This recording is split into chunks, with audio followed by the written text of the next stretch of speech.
In this lesson, we're going to be talking about algebraic expressions. I'd like for you to recall that an expression is a mathematical phrase with numbers, variables, and arithmetic operations. So I think we all know what numbers are. Variables are letters that represent some unknown quantity, and then arithmetic operations. What are those? Things like addition, subtraction, multiplication, and division. Those are arithmetic operations. The terms of an expression are separated by pluses and minuses. A coefficient is a number multiplied by a variable. We use properties of operations to simplify algebraic expressions, combining like terms. We can use the order of operations, which you probably recall as PEMDAS, to evaluate algebraic expressions. Expressions do not contain equal signs. So let's talk about what all of these words mean. The terms of an expression are separated by pluses and minuses. So over on the right, let's identify the terms. Here we have a term, 3x, and we have another term, positive 2. 3x plus 2.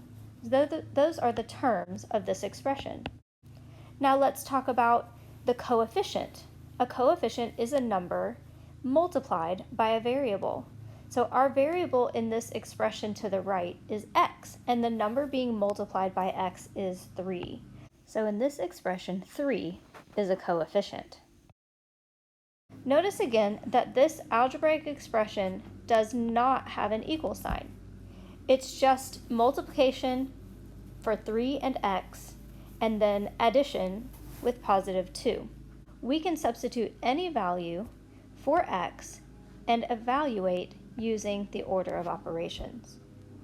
So if I substituted, just for example, if I substituted a 5 here, then I would have 3 times 5 plus 2. Now let's talk about the order of operations.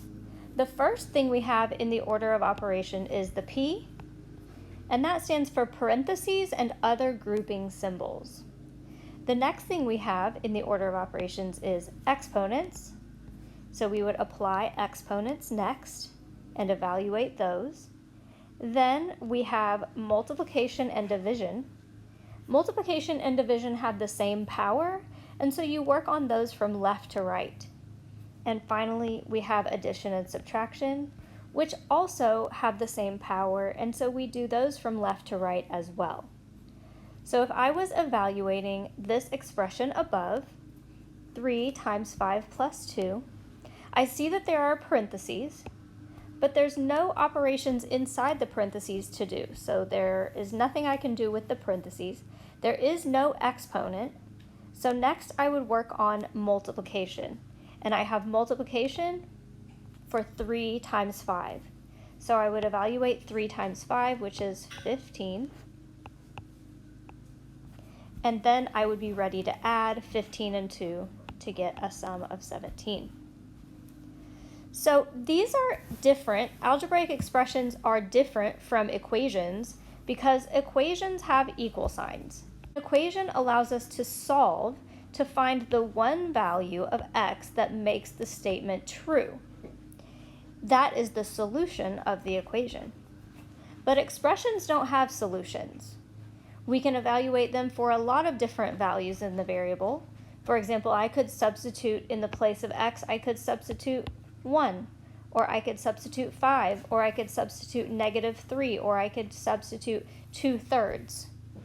So an expression can have many different values depending on the value of x. Let's look at some expressions below and see if we can identify the terms and then simplify the expression.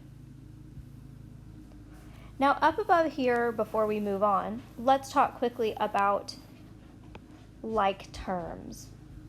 So it says we can use the properties of operations to simplify algebraic expressions combining like terms. So we'll talk in just a minute about what makes a pair of terms or more into like terms, okay? So down below, let's look and see how many terms do we have in our first example. We have 1, 2, 3 terms separated by pluses, and amongst these 3 terms we have 2 that are like terms. What makes a pair of terms like terms is that they have the same variable with the same exponent. So if we look at 3x and 2x, they both have an x with an understood exponent of 1. And so 3x and 2x are like terms. In order to combine or add like terms, you add their coefficients, and the result is also a like term, meaning that the result will have the same variable and exponent. So when I combine 3x and 2x, that will give me 5x. And then the 5 term does not have any like terms with it, so we will just write it added onto the end. Let's look at the next example. We have 1, 2, 3, 4 terms, and our like terms are 8m and positive 4m. So we'll combine those like terms to get 12m. Notice again, they both had an m, and my resulting combined like term also has just an m. We did not change the exponent. Next, we'll combine our -2 and our -5. These are both numbers that have no variables. These are called constants. A number with no variable is called a constant. So we're going to combine our constants by adding -2 plus -5, and that gives us -7. In our next example, we have 1, 2, 3, 4 terms. And notice that on the previous example, if a term has a negative in front of it, that sign goes with that term. So our first term here is -6. And does it have any like terms in this expression? -6 is a constant, and I see another constant here, -3. So I'm going to combine -6 and -3. That gives me -9. And then I'm going to combine my y terms, positive y and -7y. So that positive y is an understood 1y. So I have 1y minus 7y, which gives me -6y. Very good. So that's how we can identify the terms of an expression and combine like terms to simplify.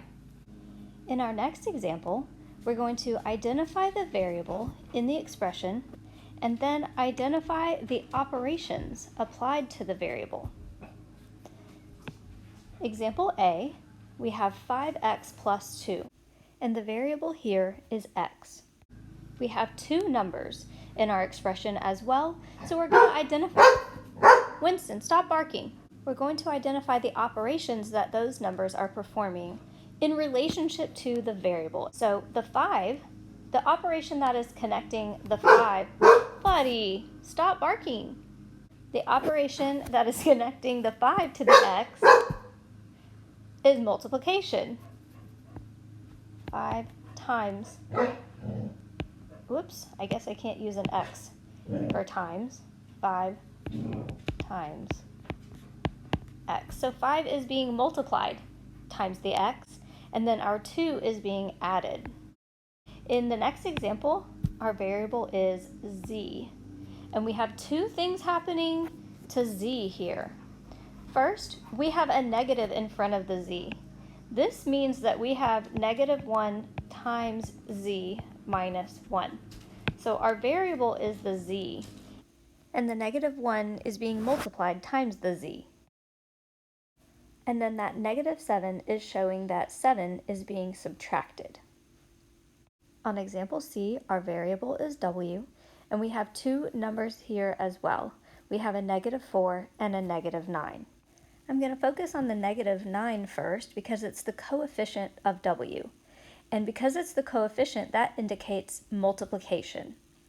And I chose to go with the -9 first because the -4 is a little bit trickier. That -4 in the front of the expression is actually indicating that 4 is being subtracted from this expression. So let's take a little closer look at that. We have -9 times w, and then we have this -4 on the front. If we consider the order of operations, multiplication comes before addition or subtraction in the order of operations. So we talked about our multiplication, and now we have that -4. It's on the front of the expression, but it still indicates that we're subtracting 4 from the expression. Example D, here we go. We have y over 7. So our variable is y. And what operation is connecting the y to the 7? Or what operation is connecting the 7 to the y? Well, y is being divided by 7. On example E, we have x minus 1 divided by 3. So our variable here is x. And x is being subtracted, or I guess I should say 1 is being subtracted from x. And then that whole quantity is being divided by 3. Something to note on this particular problem is that fraction bar serves as a grouping symbol. It groups the top together as a quantity and makes them like they were in parentheses. In example F, our variable is d. We have a 1/2 coefficient, so that 1/2 is being multiplied by d. And then we also have that plus 1/3 after, and so that means we're adding 1/3. In example 3, we're going to translate the verbal phrase into an algebraic expression. So example A, we have the sum. What does sum mean? Sum indicates addition. The sum of a number. What do we use to represent that number? A variable. So we have the sum of a number and 6. So we have some number and 6, and they're being added together. That will be x plus 6. The sum of a number and 6. There we go. Example 3b, the difference between 12 and a number. So again, a number is our variable.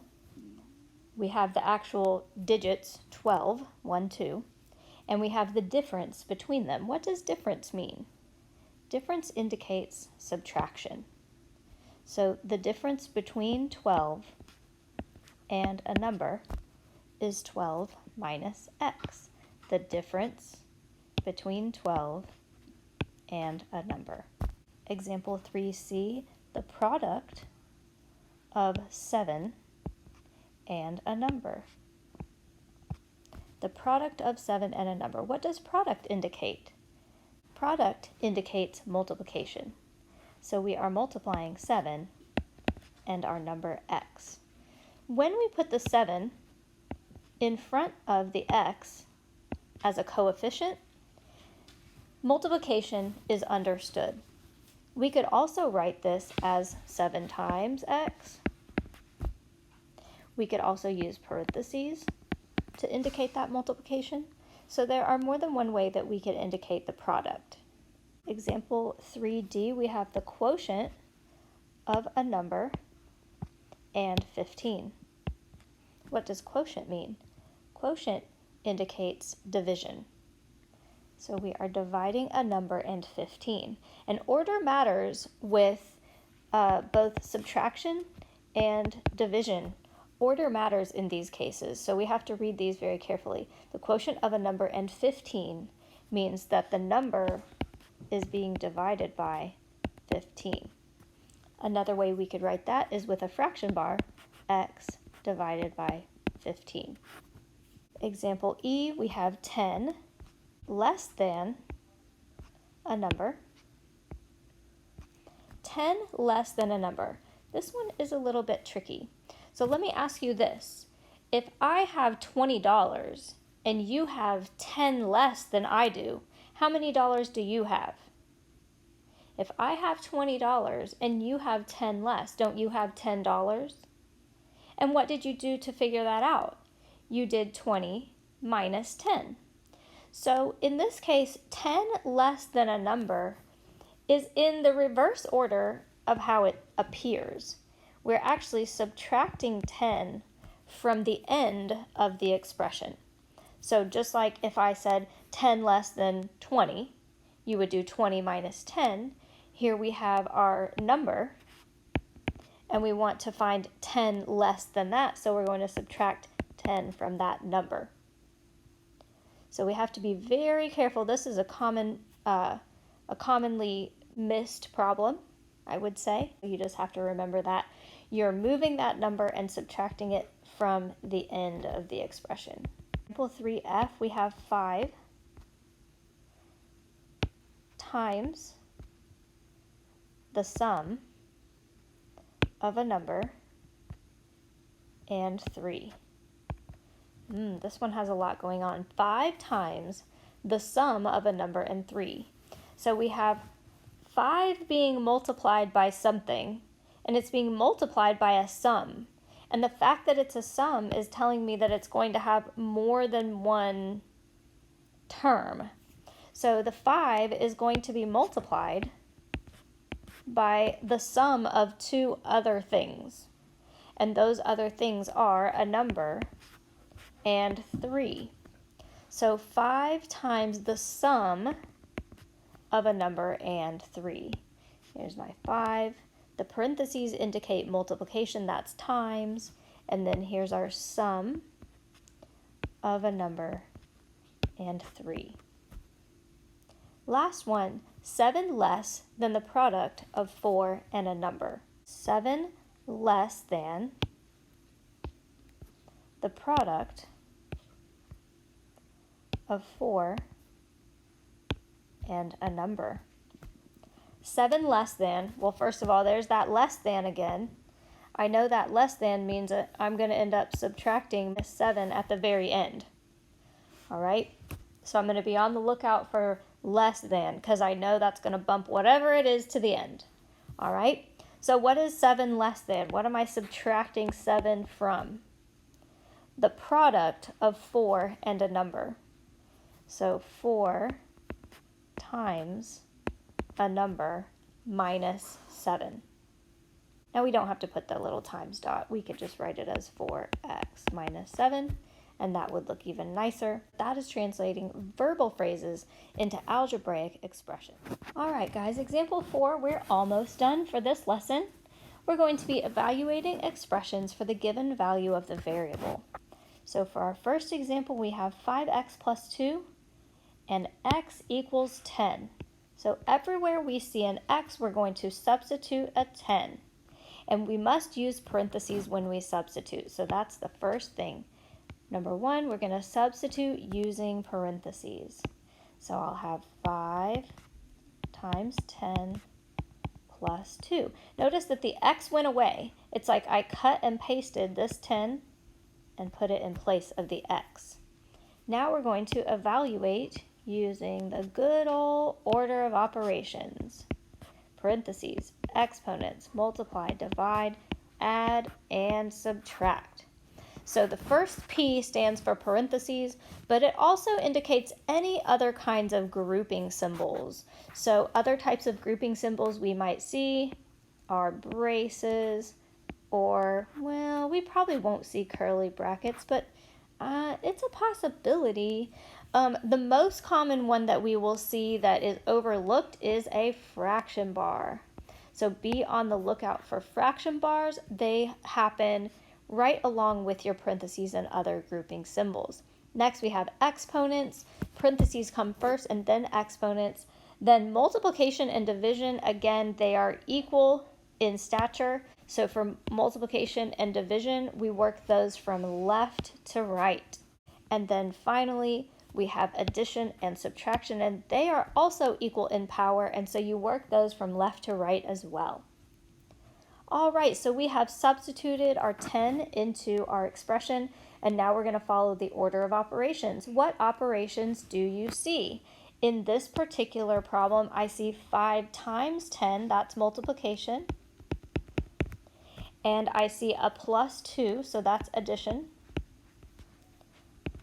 So in the order of operations, I also see some parentheses. I didn't even think about that, but there are no operations to perform inside the parentheses. So there's nothing I can do within those parentheses to simplify that part of the expression at all. So next I will do my multiplication. I'll do 5 times 10, which gives me 50. And then I'll do my addition. 50 plus 2 gives me 52. Let's look at example B. -4 minus 9w, and w equals -2. So where I see a w in this expression, I'm going to substitute -2. So it's just like when you substitute into a basketball game or a soccer game. One person has to go out and the other one comes in. You don't get to both go onto the field. One stays and the other one comes off the bench. No, substitution means you trade one for the other. So you can't keep the letter W and also put -2. The -2 will take the place of the W in the expression. So we have -4 minus 9W, and in the place of W, I'll be substituting -2. Now we're ready to follow our order of operations. Inside the parentheses, there's nothing for me to work on, and I have no exponents. So next I'm going to be looking for multiplication and division. This one's kind of odd because I have all of these negative signs, but the -9 and the -2 with parentheses right next to each other indicates multiplication. So I have to actually multiply the -9 times the -2 before I deal with that -4 on the front. Okay, so this is going to give me -4, and then -9 times -2 is positive 18. So that changes into addition, which is a little bit tricky. Now I'm ready to combine these, and we're going to be using our good old rules for adding integers. Remember, same sign, add and keep, different sign, subtract. These have different signs, so you're going to subtract them and keep the sign of the larger number. So 18 minus 4 is 14, and that is positive. Example C, x minus 1 over 3, and we're substituting x equals -8. So our -8 is going to go right here on the top of our fraction. So we have -8 minus 1 over 3. And here's where we get to use that good old fraction bar rule. Our fraction bar is grouping the numerator so that we have to simplify the numerator into a single value or expression before we can divide. So even though division would come before addition and subtraction in the order of operations, because the fraction bar is grouping the top together, we have to do the operations in the numerator before we apply the denominator. So I'm going to do -8 minus 1, which gives me -9. And now I'm ready to divide -9 by 3 to get -3. All right, last example. We have 1/2 d plus 1/3, where d equals 6. So we're going to substitute 6 in the place of that d. So we have 1/2 times 6 plus 1/3. So we have to check our order of operations and see what we need to do first. Inside of our parentheses, there are no operations to do, so we don't have to work with that, and we don't have any exponents. So now we are looking for multiplication and division next. And I see that I have 1/2 times 6. 1/2 times, what is 1/2 of 6? That's 3. Then I'm going to bring down my plus 1/3. I don't have any other multiplication or division, so now I'm ready for addition and subtraction. And 3 plus 1/3 is 3 1/3, or If we wanted to convert to an improper fraction, we would multiply 3 times 3 is 9, and then add 1, and that gives us 10 thirds. All right, y'all, that's algebraic expressions. Those are things involving variables, numbers, and operations. We can evaluate them, we can simplify them, and we can translate them into verbal phrases, but they do not make sentences because they do not have equal signs. Now you're ready to practice on your own. Good luck.